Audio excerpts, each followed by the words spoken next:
jumlah peserta kuliah kelas kita itu ada 37 orang ya. Iya, Pak. Nanti silakan dibantu saya untuk mengabsen teman-teman peserta kuliahnya ya. Sebelumnya saya memperkenalkan diri. Saya membuka mata kuliah kita hari ini. Om Swastiastu. Assalamualaikum warahmatullahi wabarakatuh. Salam sejahtera untuk kita semua. Salam kebajikan. Namo Buddhaya. Kita masuk di perkuliahan perdana kita di mata kuliah Pancasila. Kalau dulu mata kuliah ini namanya mata kuliah pendidikan Pancasila, dan sekarang untuk menyesuaikan nomenklatur di Undang-Undang Nomor 12 Tahun 2012 tentang pendidikan tinggi, nama mata kuliah ini sekarang namanya mata kuliah Pancasila. Ada 4 mata kuliah wajib yang harus dipelajari di perguruan tinggi, yaitu ada mata kuliah Pancasila, agama, pendidikan kewarganegaraan, dan bahasa Indonesia sebagai muatan wajib ya.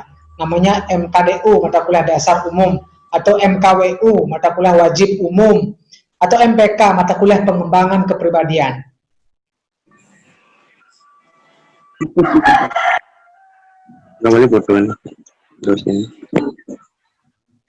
Ya, saya lanjutkan. Ada beberapa alasan mendasar betapa pentingnya mata kuliah Pancasila ini diberikan di perguruan tinggi, seperti yang sudah saya sampaikan di PowerPoint dan video pengantar yang saya bagikan ke adik-adik. Namun sebelum itu saya perkenalkan diri, nama saya Iwayan Budiarta, SPD, MPD. Saya untuk riwayat pendidikannya S1 saya di Universitas Pendidikan Ganesha, tapi dulu namanya IKIP Negeri Singaraja. Prodi saya dulu prodi PPKN, kemudian S2 saya di UPI, Universitas Pendidikan Indonesia di Bandung. Ya, setidaknya saya pernah 2 tahun menjadi orang Sunda ya, Jawa Barat ya. Setidaknya saya tahu perbedaan antara cicing di Bali dengan cicing di Jawa Barat ya. Kalau cicing di Bali kan artinya anjing ya. Tapi kalau bedanya, Pak? Kalau cicing di Jawa Barat itu artinya diam. Tapi kalau di Beleleng beda lagi. Cicing di Beleleng itu artinya sahabat, menyamun. Anda nanti harus tahu itu ya. Apalagi sudah kuliah di Singaraja ya, di Beleleng. Nah, mata kuliah ini namanya mata kuliah Pancasila ya. Alasan mendasarnya sudah saya berikan di situ, ada 4 landasan. Ada landasan yuridis, historis, sosiokultural, dan landasan filosofisnya. Historisnya, Pancasila itu proses penamaan Pancasila dan penggalian Pancasila itu melewati proses sejarah yang teramat sangat panjang, mulai dari zaman Nusantara, penjajahan, pergerakan nasional, sampai di pergerakan perjuangan kita meraih kemerdekaan. Kemudian baru kita menemukan dasar negara dan ideologi kita yang kita sebut dengan penamaannya adalah Pancasila. Walaupun nilai-nilai sebelumnya itu sudah ada semenjak Indonesia itu ada, cikal bakal Indonesia itu ada dari zaman Dwi Pantara, Nusantara, dan bahkan di zaman Indonesia Merdeka, dan bahkan sampai saat ini nilai-nilai Pancasila itu tetap ada di sanubari orang-orang Indonesia di dalam bangsa dan negara Indonesia. Walaupun lambat laun terkikis oleh beberapa tantangan, hambatan, gangguan tentang bagaimana kehidupan kita bermasyarakat, berbangsa, dan bernegara, tentang ideologi bangsa dan negara kita. Jujur, ideologi bangsa kita, Pancasila, sekarang mendapatkan tantangan hebat ya, dari baik dunia internasional maupun dari kita sendiri di Indonesia. Ya. Seperti nasihat yang diberikan oleh Soekarno, kan sudah adik-adik sudah paham betul barangkali ya, perjuanganku amat mudah, gitu Soekarno menyebutnya. Kenapa? Karena yang dilawan adalah bangsa penjajah. Jelas secara kasat mata musuhnya di depan mata kita, gitu kan. Jelas Mohon misinya. maaf Pak, arahnya putus-putus. Oke. Terus kemudian,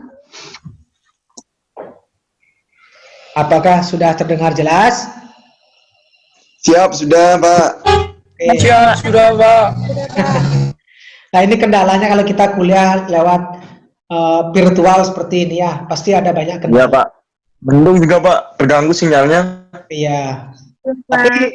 Tapi tidak menyurutkan untuk kita kuliah ya, tetap Ya semangat. Pak, semangat selalu Pak. Ya. Nah, saya lanjutkan.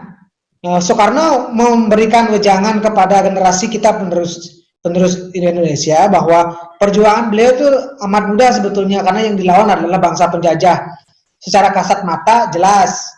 Tetapi beliau menegaskan bahwa perjuangan kalian sedikit lebih susah karena kenapa? Karena yang adik-adik lawan sekarang itu adalah bangsa sendiri. Bangsa sendiri yang membelot. Pemberontak, para koruptor, para jaringan narkoba, para pengkhianat bangsa yang ingin mengganti ideologi Pancasila menjadi ideologi lainnya. Nah, mumpung masih ingat sekarang tanggal berapa? Tanggal 30 ya. Masih ingat dengan Iya Pak. gerakan G30S PKI? Masih Pak. Masih Pak. Nah, gerakan ini adalah yang ingin membelot dari ideologi Pancasila, ingin mengganti Pancasila dengan ideologi komunis. Yang saya rasa tidak cocok diterapkan di Indonesia. Cocok bagi sekelompok orang lain, manusia lainnya, tapi tidak cocok diterapkan untuk semua masyarakat Indonesia. Nah, besok tanggal 1 Oktober itu diperingati sebagai hari apa adik-adik? Lahirnya Pancasila Pak. Bukan, Hari Sakti hari Pancasila. kesaktian Pancasila. Sabtuan Pak. Kalau Lahirnya 1 Juni. hari lahir Pancasila itu tanggal 1 Juni. 1 Juni Pak. Hari kesaktian Pancasila. Kenapa disebut hari kesaktian Pancasila tanggal 1 Oktober? Ada yang tahu alasannya?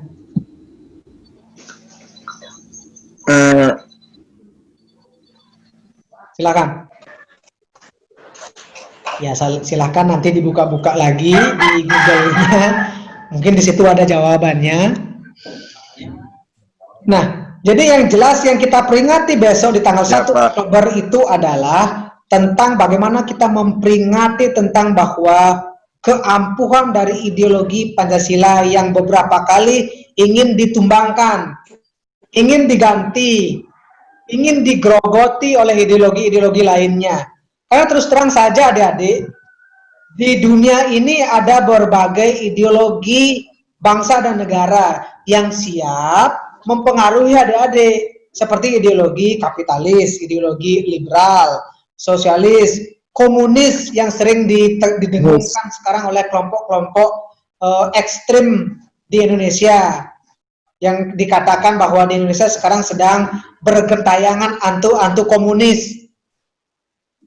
Jangankan hantu komunis, hantu-hantu ideologi yang lainnya bergentayangan di Indonesia, adik-adik.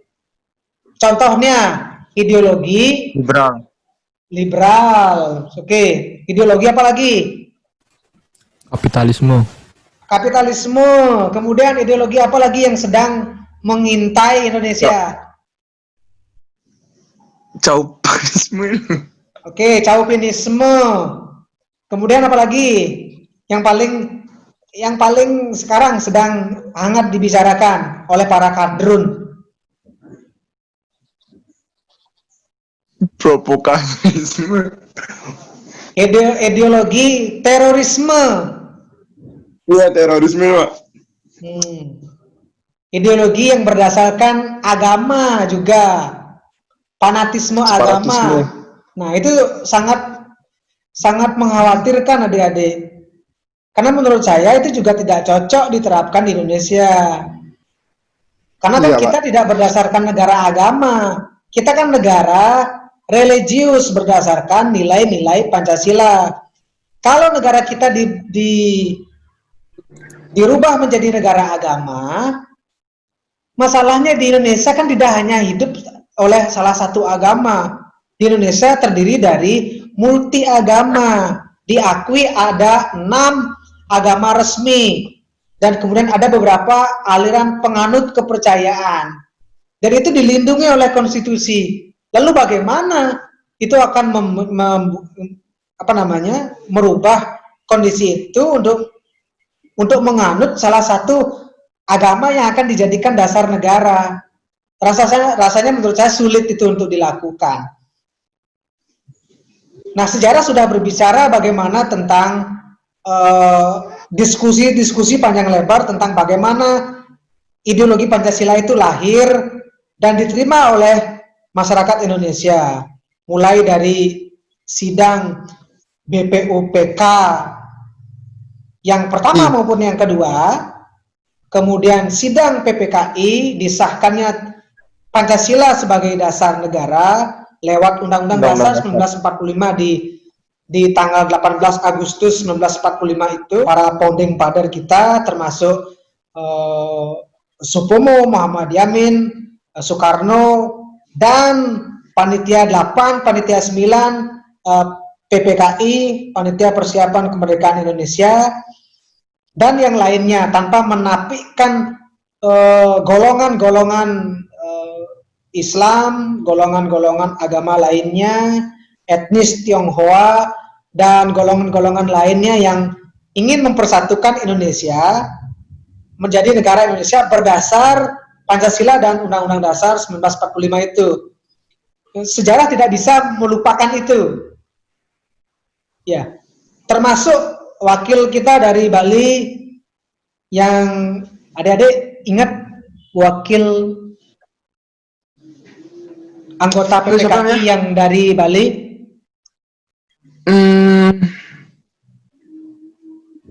Mister Ketut Puja yang dari Buleleng, Sunda Kecil. Leleng. Nah, Soekarno menyebutnya jas merah. Jangan sekali-sekali Anda melupakan sejarah dari pendiri bangsa kita. Ingat itu. Kenapa Pancasila ini penting dilakukan? Pendidikan Pancasila ini penting diberikan di perguruan tinggi, di samping dasar yuridisnya yang sudah saya berikan di PowerPoint yang saya berikan, kemudian di video, itu ada makna historisnya. Pancasila itu kenapa? Pancasila itu seperti yang sudah ada di dalam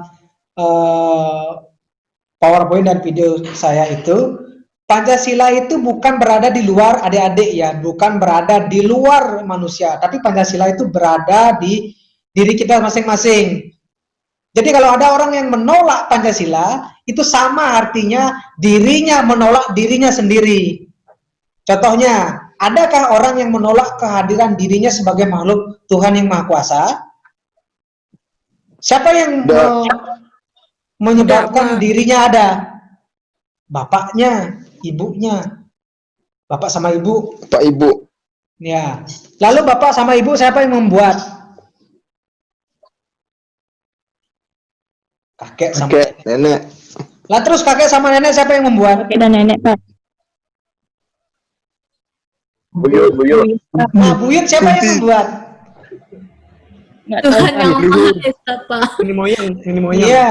Kalau di Bali itu ada 7 turunan istilahnya ya. Ya.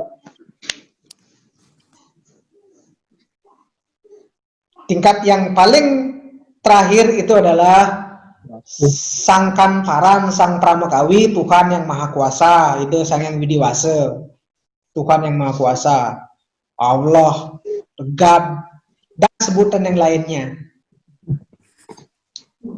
Itu sila pertama.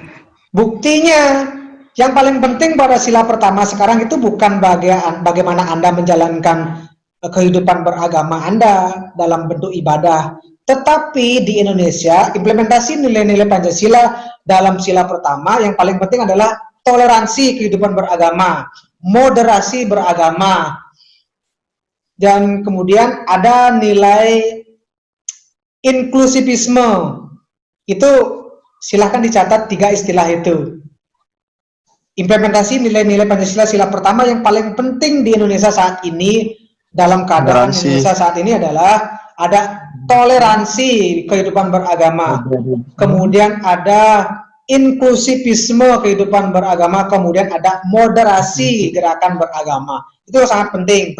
Karena kenapa? Bangsa kita sekarang itu gimana ya saya bilang ya, sensitif masalah agama. Padahal agama kan mengajarkan tentang bagaimana hidup berdamai ya, kedamaian. Agama itu arti lainnya itu adalah damai. Kalau hidup kita belum damai, berarti Anda belum menerapkan ajaran agama dengan baik, dengan benar. Jadi itu kuncinya. Kemudian yang kedua, sila kedua itu kemanusiaan yang adil dan beradab. Apa buktinya? Anda menghargai hakikat hidup seorang manusia. HAM contohnya, hak hidup seseorang.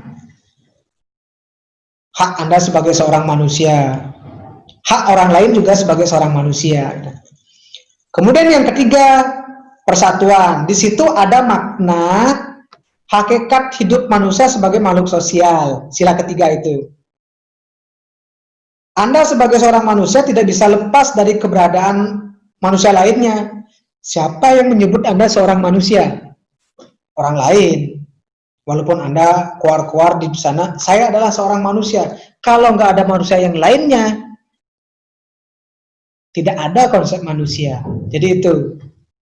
Manusia bisa hidup apabila bisa hidup berdampingan dengan manusia lainnya. Anda baru bisa dikatakan manusia apabila bisa dan mampu hidup berdampingan dengan orang lain.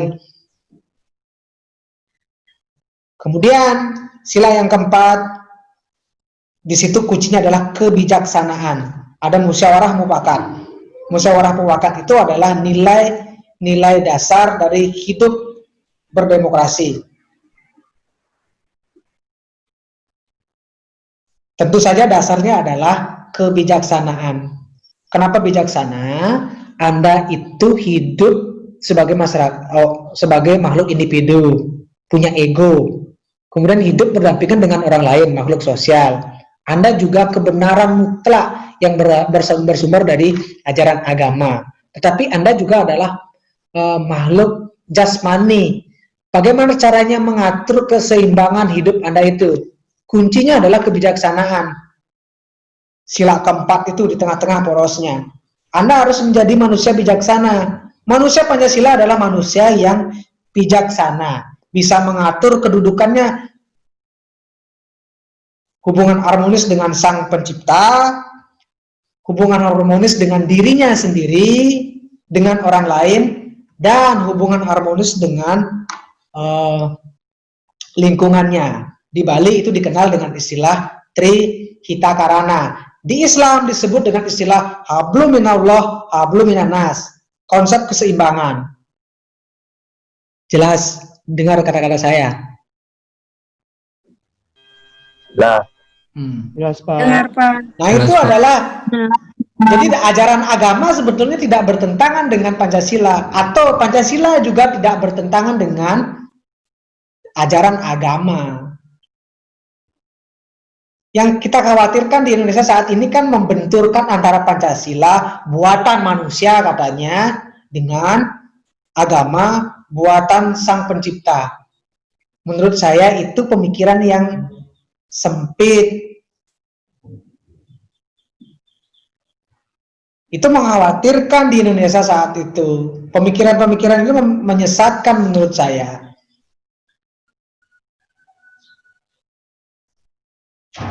Menurut saya ambil nilai-nilai baiknya dalam kehidupan beragama, bisa diimplementasikan lewat ajaran implementasi nilai-nilai Pancasila di semua agama, di semua etnik, di semua kelompok masyarakat Indonesia.